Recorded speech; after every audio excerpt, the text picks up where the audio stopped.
Hi guys! Magandang hapon po sa inyong lahat. Ayan, tayo'y mag-a-update sa inyo sa ating mga plants dito sa garden. At after ilang days po nating araw-araw na umuulan. Ayan, ngayon umaraw na po kami ngayon. So, ayan ang ating mga plants dito po sa ating deck. Yung iba guys nasa labas at atin pong pinaarawan at kahapon pa yung pinaulanan ko yung iba guys. Ang ganda po ng ating mga awan niya mo. Ayan. Ang ganda guys nila. Ang ganda po nilang pagmasdan talaga. Grabe. Sarap mag-standby dito at magkape-kape guys. Ayan. Binuksan natin yung plastic para yung maganda yung circulation ng hangin. Ayan po yung ating lush na siya no guys, yung ating fountain. Ayan, yung ating mga chubby na rococo. Ayan, maganda po nila. Ito si caviar to guys, caviar. Yung caviar natin sa veranda nagpipink, napakaganda po ng color niya. Parang naggaganyan siya sa dulo. Ayan, gaganda po ng mga variegated natin din dito. Ayan.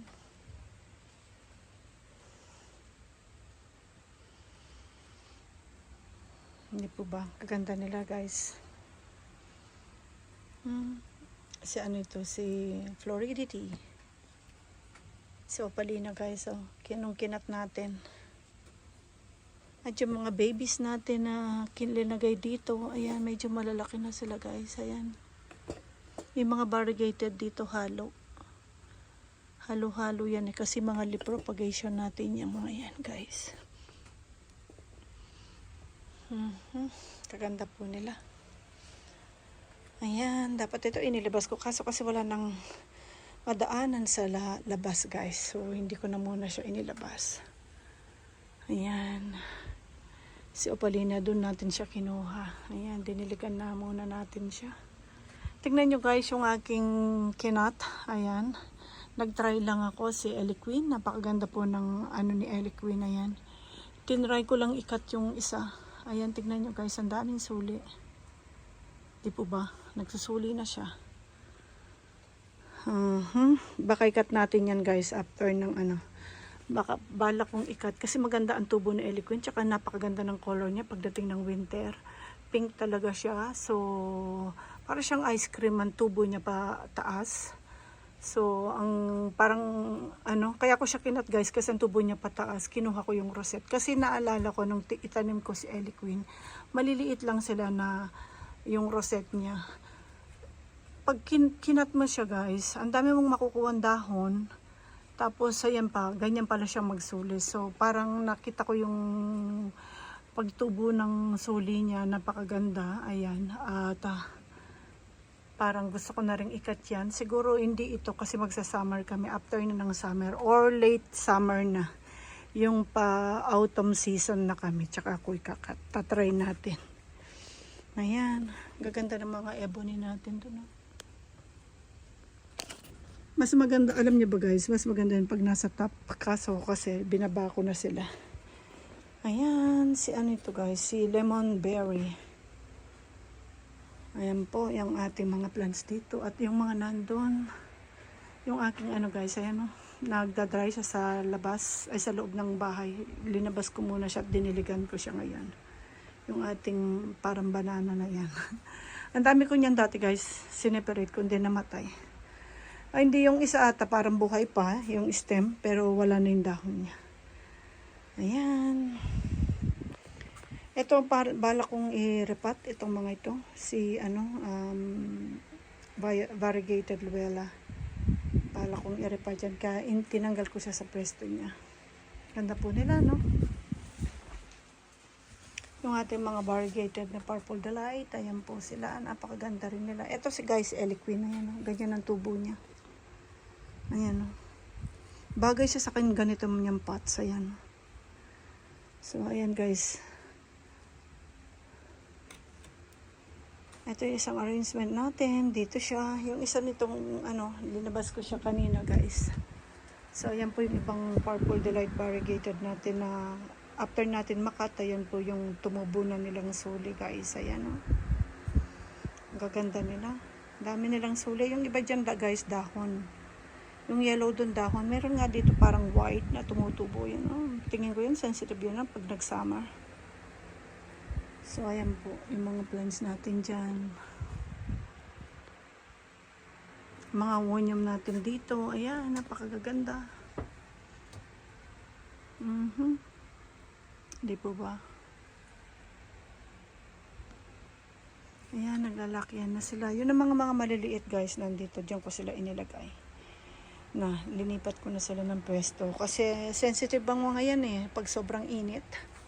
Tingnan nyo guys, may umiikot na po tayong electric fan at nasa 20 degrees pa naman tayo. Ayan. Kahit po kahapon umuulan, nakabukas yan kasi yung moisture napakataas ng moisture. So, ayan, bukas yan. Maganda. Ito mga cuttings ko ito guys. Last year, ng after summer, sobrang init kasi, pumayat sila ng gusto. Pinutol ko sila. Pero, ayan guys, ganyan na sila ka-healthy at yung mga pinagpuputulan natin, dami na ng suli. Nandun sila sa veranda guys. Ito mga ito, bagong repat ko ito eh. Ayan, pinagsama-sama ko. May mga na yan. Ito, mas chubby ito eh. Ito kasi yan eh. Si Botox yan guys. Ganyan, tignan nyo kung gaano kalaki si Botox. Si Botox yung tatlo. Ito yan. Si Helen. At ito si Lavender Pebbles. Ito rin Lavender Pebbles yan guys. Mga lip propagation ko yan na linagay ko, nasa small pots. Linagay ko na po sila sa tamang pots. Ayan. Ayan. Gusto ko silang maggano no. Kita nyo yung nandun ko. Ayan. Gusto ko silang tumubo ng ganyan. So ayan po. Yung mga nandyan, yung mga lip propagation natin para yung bagsak ng araw, liwanag sa kanila ay pantay. Kaya linagay ko sila muna dyan guys. Dati kasi doon ang pwesto nila. So kalahati lang yung naaarawan. So merong lumalaki, merong iba na iiwanan. So ang ginawa ko, linagay ko sila dyan guys para pantay yung liwanag na makukuha nila. Kasi may net na akong 50% off net na linagay natin. Ang net natin guys, kit na lang. Yung bandang dulo ng salamin, hindi hindi umabot eh. Ayan. Dito linagyan ko siya kasi nga yung nandun, kita nyo. Nilagyan ko siya kasi baka ilaw yan eh. Baka lumutong sa sobrang init. Linagyan ko rin siya doon. So ayan guys, at tayo ay dito tayo. May mga healthy yung mga nandyan natin. Ayan. At ipapakita ko rin sa inyo guys, walang laman yung doon natin. Mga agaboides ang mga nasa taas na inilagay ko dyan guys. Binaba ko sila nung nakarang araw, umuulan kasi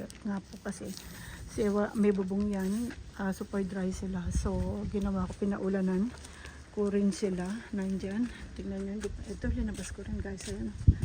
Ayan, muntik na itong mamatay nung last year, pinutol ko siya guys. Ayan po yung pinaka mother plant yan eh. Pinutol ko siya. Ayan, buti ewan ko nakaka-recover na yata siya. Laki-laki ng dahon yan.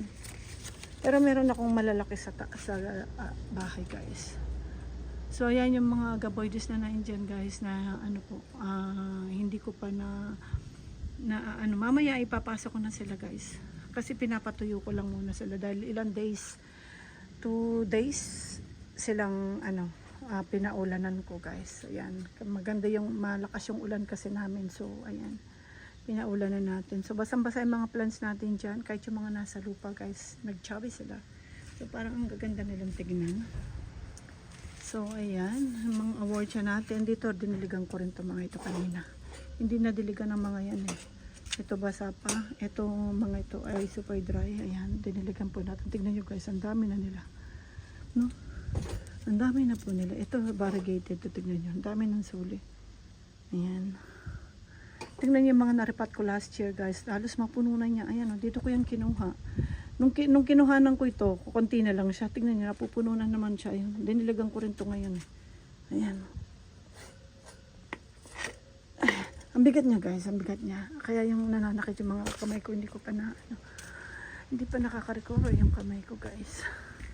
So, dito, yan, pinagpalit ko. Ito kasi nandun siya sa pinakababa. Hindi kita yung, ano niya, yung, kasi, nag, nag, ano na sila, gumapang na sila. Pinagpalit ko na muna ng, ano, dati purple delight din ang nakalagay dito. Binaba ko yung purple delight natin. So, yan, dito ko siya linagay para mas ma-expose yung ganda niya. Hindi nakikita yung ganda niya kasi. Ganda po niya, ayan, oh. At matured na siya. Cutting sa itong mga ito, matagal na. Never kong kinat. Never akong kumuha ng propagation. I think kumuha lang ako dahon. Ayan, kaya walang masyadong dahon. Pero yung pag-grow niya, as is siya, hindi ko naputulan. So, ang daming suli sa baba. Ayan na. So, dito ko siya inilagay para mas makita yung ganda niya. So, ang linagay ko sa pesto na yun, guys, ayan, yung agabe natin. Yung agabe linagay ko. Ganda ng agabe kasi kapag naarawan, ayan, nagpipink siya. So, linagay ko na siya dyan, guys. So, ayan po yung iba, yung natin inilagay. Napaulan ko rin yan, binalik ko na lang sila. So, wala pang laman yung banda roon kasi nandito sila. Ayan po sila ngayon. Ayan. Bukas na sila. Ayan po. Ganda nila, oh. Pag nagtagulan yan, guys, ipapasok ko. Iyan lang ang mga, ito kasi yan, mga matitibay yan talaga sa ulan. So, okay lang. Pero yung mga may echeveria, ayan, papasok natin yan pag umulan. Pero diniligan ko sila ngayon, guys. Pero nung umuulan, hindi ko yung pinaulanan. So, ayan. Yung itong mga ito, dahil super dry na sa deck kasi yung mga yan, linabas ko sila. Tsaka yung mga nandun, na may bubong kasi hindi naulanan. Pinaulanan natin. Pero ipapasok na po natin sila yan kasi pagdating ng gabi, mataas ang moisture, yung moist. So, ayan. Papasok na natin sila rito. So, ayan ang ating purple delight fountain. Napakaganda na. May variegated akong linagay na dahon dito. Hindi, parang hindi niya talaga hiyang. Ayan na, parang natunaw siya. Ito parang variegated din to. Hindi ko alam kung alin to doon. So, ayan, guys. Ganda po nila, no? Ito may variegated din dito. Hindi ko alam kung tutubo talaga siya. Ayan, no? Ayan, no? Meron pa doon. Ayan po. Ito yung mga ito. Yung mga unang ulan namin. Kasi dire-diretso ulan namin parang 1 week. Sila ang pinaulanan ko. So, ang mga yan, basa rin yan, guys. Mga naulanan din yan nung nakarang araw. Pinasok ko lang, din pinagpalit ko. After maulanan ng pinasok kong mga yan, yung mga nandun naman sa kabila sa taasan yan, inano natin. Kasi para maka-absorb talaga sila ng maraming tubig. Mas maganda yung super dry sila, hindi makaka-absorb sila ng maraming tubig. So, mas gusto nila yung ganun. Dito, guys, ayan, meron tayong landscape dito, mga babies. From leaf propagation ng mga yan, mga maliliit pa. Kinoberang ko yan, guys, tingnan dry. At yan yung plastic. Inangat ko muna para mas maanghanginan sila. Mga purple delight yan, guys, ayan, oh. Maliliit lang sila, kita nyo. Ayan, maliliit lang. Pero healthy na sila, ayan, oh. Buhay na sila, guys. Wag lang muna silang ibabad sa ulan. Hayaan muna natin silang ganyan. So, yung nandiyan natin, yung pole, ayan, ano na rin, tumaba na rin. Super dry din kasi yan dati, kaya dyan ko na rin, pinapaulanan ko na rin siya, guys. Madali naman yan madali naman po yan na mag-dry kasi nga open yung, diba, yung buhangin niya na hanginan, pataas kasi siya. So, okay lang mga yan. Yung mga yan, yung last day ng ulan kahapon, tsaka ko lang sila binuksan. Pero yung the whole yung 3 days to 4 days nakakover ang mga yan kasi maraming echeverias ang nandyan. So kahapon last day ng ulan, malakas pa. So yun, tsaka ko tinanggal yung para maarawan. Maulanan sila kasi po ilang days kami ngayon na aaraw na naman. So ayan. Ayan po yung mga hanging natin dyan. Yung nandun, chinek ko rin kanina, okay lang po sila, wala pang problema. Ayan. So, ayan guys. Ayan lang po. In-update ko lang sa inyo yung ating mga plants na ating pong ganyan lang pong ginagawa natin pag umuulan. Ayan. At atin pong paulanin. Mas maganda kasi talaga guys yung may bubong. Lalo na pag ganitong madalas ang ulan. Mas magandang maulanan sila ita-timing nyo na lang. Pero yung the whole na day na ilang days na umuulan, paulanin nyo sila. Mas mabilis po, minsan may mga namamatay na overwater at natutunaw po sila. So ayan. Pero ngayon kasi guys, madali pa silang anuhin kasi medyo hindi pa masyadong kainit. Pag mainit na mainit guys, mas mahirap po. So mas maganda sigurong dry sila na nasa loob. Kasi pag sobrang init and then naulanan at naarawan, mas mahirap po. So ayan guys, ayan lang po yung update natin sa inyo. So ayan, napakaganda nila. Yan, ganda na po. Natutuwa talaga ako lagi sa aking Tingnan nyo, after natin pinagpuputol ko. Tingnan nyo guys, yung nag-umpisa tayo ng purple dirt, kita nyo. Konti lang ang niyan. Ngayon, ito mga cutting, ito malalaki to cuttings to guys, cuttings. Itong iba dito, kaya yung iba dyan, maliliit. Leaf propagation ng mga tinanim natin dyan. At saka yung nagsuli na lang sila. Yung mga unang rosette nila, nakuha na natin guys. So ayan, ngayon na naman ay lumalaki na naman sila. Ito mga ito, yung iba dyan, punlayan sa dahon. Kasi ang dami nating napunla sa dahon. So kaya ang dami na natin purple delight. Napadami natin talaga sila.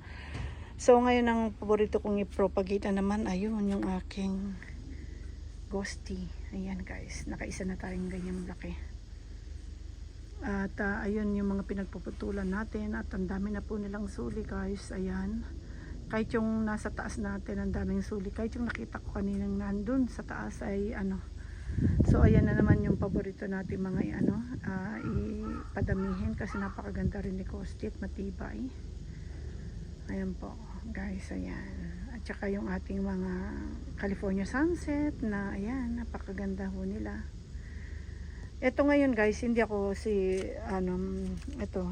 red agaboides, hindi ako nag-cuttings, hindi ako kaya wala tayong propagation ng dahon ngayon. Isa rin yan ang gusto kong i-cut at i-propagate. Kasi napakabilis po niyan tumubo. Ayan. Tignan nyo, napadami na rin natin sila. Yung nasa taas natin ay isang malaking pots din yun na puno rin, madami rin ng ayan, tignan nyo guys, na puno natin. 3 lang tayong nag-start yan, 3 binili ko, and then kinat ko lahat sila, and then nakakuha tayo ng maraming dahon, ayun, na-propagate natin. So ayan po, ayan guys, ang mga nandyan sa lupa natin, at atin pong mamaya yan, ibabalik natin sila sa pwesto nila. Ayan, baka yung yung echeveria lang, baka ayan, iiwan ko muna rin yan sila mamayang gabi. Tsaka yung agaboy, yung California sunset, tsaka yung yung ghosty. So ayan, tapos yung the rest dyan, yung mga echeverias natin, papasok natin sila dyan. So ayan lang guys, thank you so much for watching guys, and have a good day po. Ayan, marami pong salamat sa pag-check nyo sa ating mga succulents. Ayan, panonood sa ating mga succulents. Ayan guys, thank you so much guys, bye.